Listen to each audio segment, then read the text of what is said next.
Welcome to this video on the architecture of Islamic law. We will demystify fiqh and explore its role as an engine of adaptation and legal evolution. At its core, Islamic law faces a fundamental tension. How does an eternal, divine revelation provide guidance for a rapidly changing human society? A mechanism is required to translate fixed divine principles into living, adaptable rules.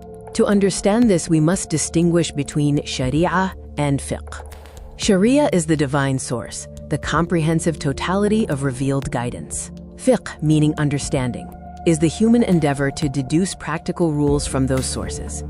This distinction is fundamental. While sharia is divine, fixed, and comprehensive, fiqh is human, derivative, and dynamic, focusing on actionable rules that evolve with human context.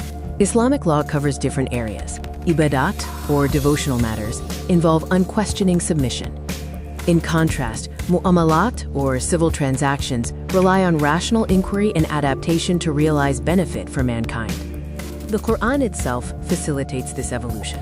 While it contains some definitive rules, the vast majority of its legislation consists of general principles that require human reasoning to apply to new conditions. This is where ijtihad comes in, the engine of adaptation. It is the rigorous process of personal exertion by a qualified jurist to deduce rulings from primary sources, fulfilling a collective obligation to keep the law responsive. Ijtihad functions as a gear that bridges the gap between ancient primary sources and modern issues. By applying independent thought, jurists ensure a continuous application of law.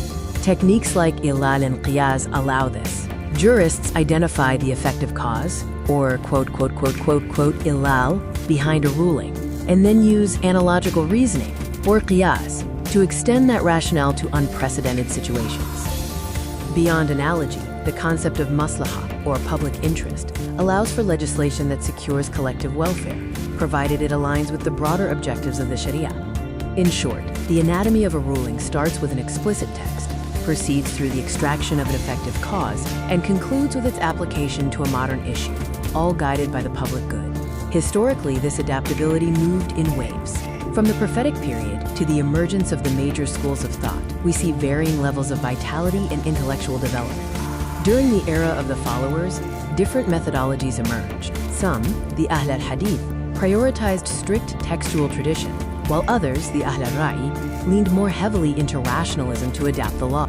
Unfortunately, by the 4th century Hijrah, this dynamic engine often stalled, entering a period known as taqlid, which favored rigid imitation over the original scholarly inquiry of the past.